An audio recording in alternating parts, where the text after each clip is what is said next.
Ladies and gentlemen, it's time to go inside the mind of one of the greatest football minds there has been. It's time to go everything DB. Good D, bad D. Let's go. What up, DB? Let's start with good D, one of the best defenses in the National Football League, coming off a hot primetime win. This was a big interception from D. Offer, who also had a big sack in this game as well. So first and 10, 15 seconds left in the second quarter. Big time. Everybody here is outside leverage. Start running back from the beginning real quick, please. Sorry. Man-to-man across the board. You got split safety look, and then after the snap, that top safety up at the right hash, he's going to rotate down and kind of be like a deep robber.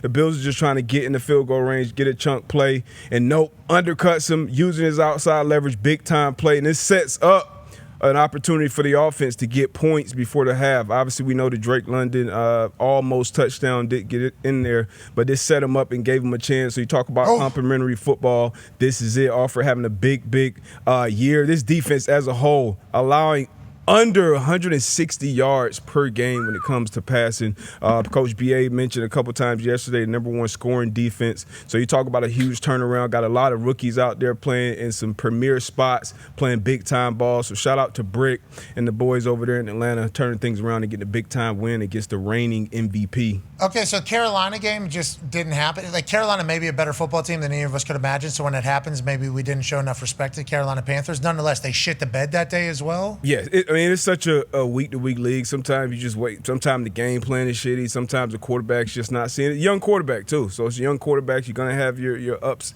and downs. But he's playing well. The offense is playing well. And the defense is playing even better. So hopefully they continue to ride that wave over there in Atlanta. Wow. Yeah.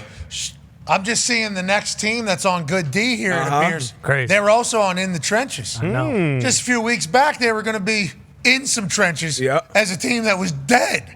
Now they're all the way alive, it appears. Yes, absolutely. And on the back end, banged up on the back end. Brisker, who missed a ton of time last year, he's back in the lineup. He's playing some good ball. Dennis Allen have these boys playing some good ball. Second in the NFL with interceptions with 8. This is Brisker, cover 3. And now there are different variations of cover 3. Sometimes this got his cover right here. We keep it paused for a second. A talking point, I think Dano mentioned it with this game, with the Monday night game. 4 strong is something that Cliff loves with this offense. He likes to overload the zone coverages on defense. The Bears do a good job of covering their guys up. And in cover 3, as that slot defender, you either drop to a spot or you carry that vertical. You carry that seam route. So if you let it run, he carries Deebo Samuel here. And when you're running out of real estate deep and you're not worried about getting beat by a deep ball, you can undercut this and play the quarterback. And that's what the veteran Brisker does there. Just a very smooth interception right here, keeping them from scoring points and preserving that 3-0 lead at this point in the game. You know, the last time we saw this Bears defense play against this Commanders team in this type of setting, we saw the worst defense of all time. Yeah, it's true. Tyreek Steves, he's been playing some good ball this year. Yes, he has. Hell yeah. Think about that team till now. Yeah. Think about it. Laughingstock, fire, everything, hell, now where they're at. Winning 3 games straight and looking like a real team. And that's the NFL kind of wrapped up. This team started off 0-2. There were moments in this game where they could have just folded. In years past, that team would have definitely folded and just pissed down their leg. But these are long games, and it's a long season. You can get in a rut. You can drop a couple games, but you got to be able to battle. So it just shows you the leadership not only on the sideline with the coaches, but in the locker room. The Eagles, right now, the next team on the opposite side, obviously here, they're dealing with a little rut here, dropping 2 games.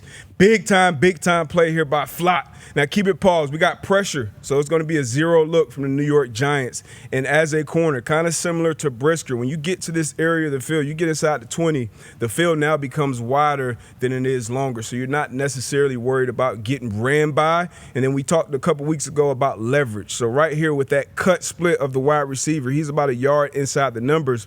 Flott does a good job starting out with outside leverage, foot up, and he knows we got more guys than they can block. So this ball is going to be coming out quick. So Hurts has to be absolutely perfect. This ball has to be out in front where his receiver catches it or it goes out of bounds. If it's not, it's going to be in trouble. When you throw these picks, when you throw these balls out to the flat and you're late, or if you're off target, they can go back to the house. Saquon does a good job here running them down and getting them out of bounds, giving its defense the chance to just line up and play defense. But big time play right here by Flott. How's he been playing this year, Bruce? How you guys feel about 2-8?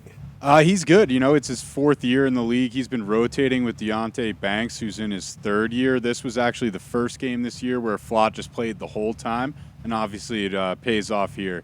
Young secondary been on bad D a bit, but obviously this is encouraging, on the other side of the coin. I'll tell you what, we've been a lot of bad D givers around here at the Giants. Everything's turning up Giants right now. Yeah. Everything's turning up Giants. Saw Scata boom out there as a big takeaway. Yeah. Now the defense, Flott's getting a pick. That looked easy for him, AJ. That looked easy for Flott right there.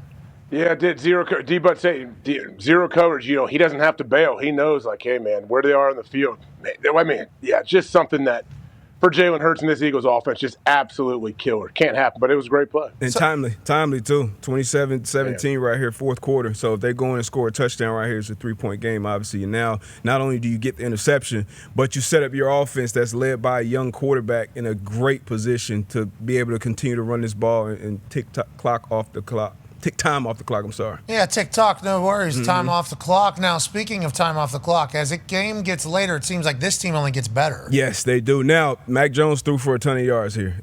Jamal Dean actually just won the NFC Defensive Player of the Week. It's his birthday as well. Happy birthday. Happy birthday. Dean. He's missed some time, but he's played well this year. He's made big-time, timely plays. This is another one here. Now, run it back a little bit. Starting here for Mac Jones, this looks like – what kind of defense does this look like, AQ? Single high defense, so probably man-to-man, maybe cover 3.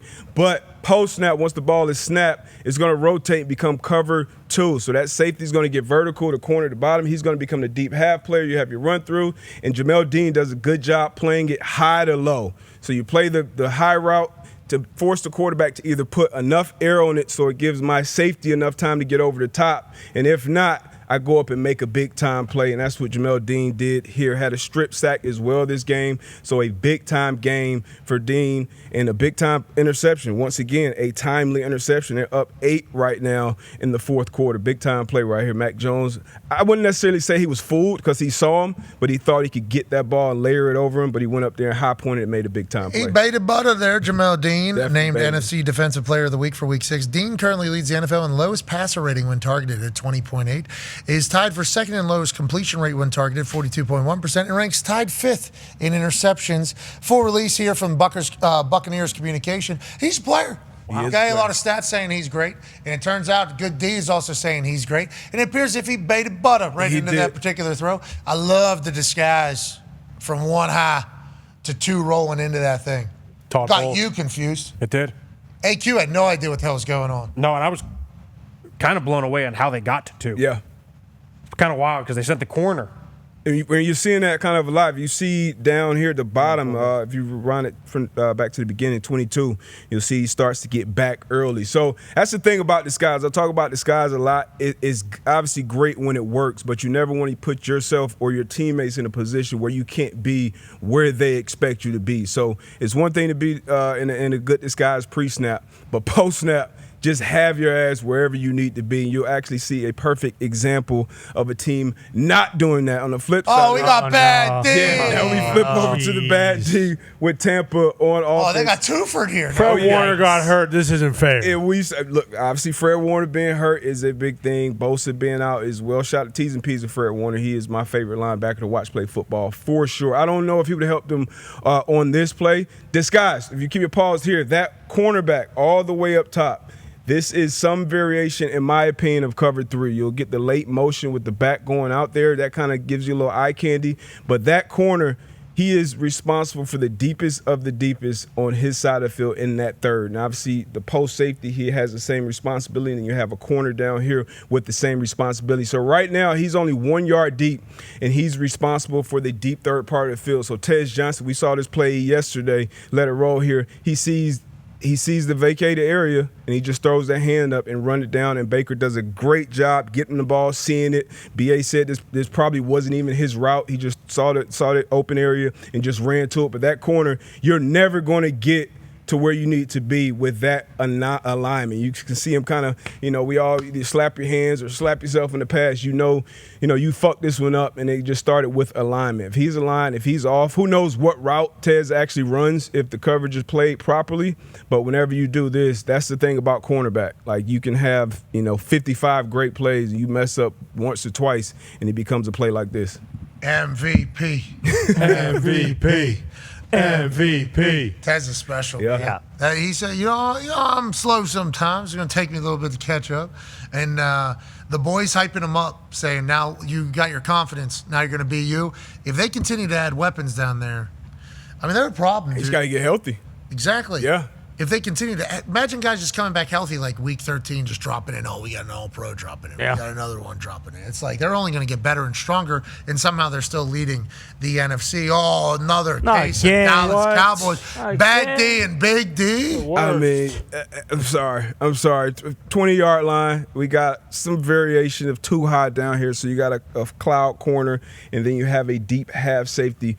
Once again, not worried about necessarily the deep ball, but you're playing concepts down here because things happen so tightly. And a very common concept around the National Football League is like a high-low, like a stick dig route. So if you run it, let it run a couple clicks here, you pause it here, you see Lee get about 5 yards from the line of scrimmage, just sitting up, curling up. So that lets that safety know I'm sure this is a concept the Panthers run a ton because it's ran across the NFL. You sit there, and then you have a dig or post route from T-Mac down here, number 4.